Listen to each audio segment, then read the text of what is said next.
Kung last time si Flavio ang dala-dala ni Kuya Makoy, this time naman ibang pasyente ang dinala niya sa atin.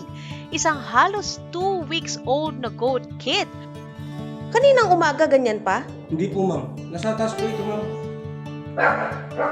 Ito po yung pinakabata po sa kanila, yung...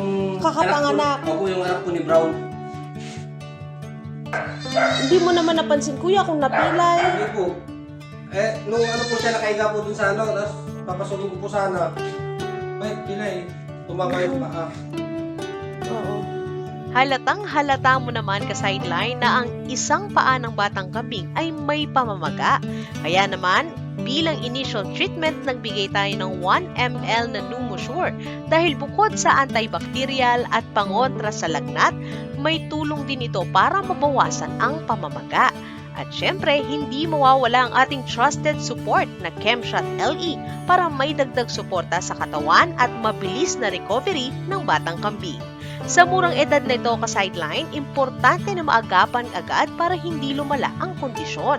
Abangan ninyo ang susunod naming update sa inyo ka-sideline at tignan natin kung gaano kabilis makaka-recover ang batang kambing na ito.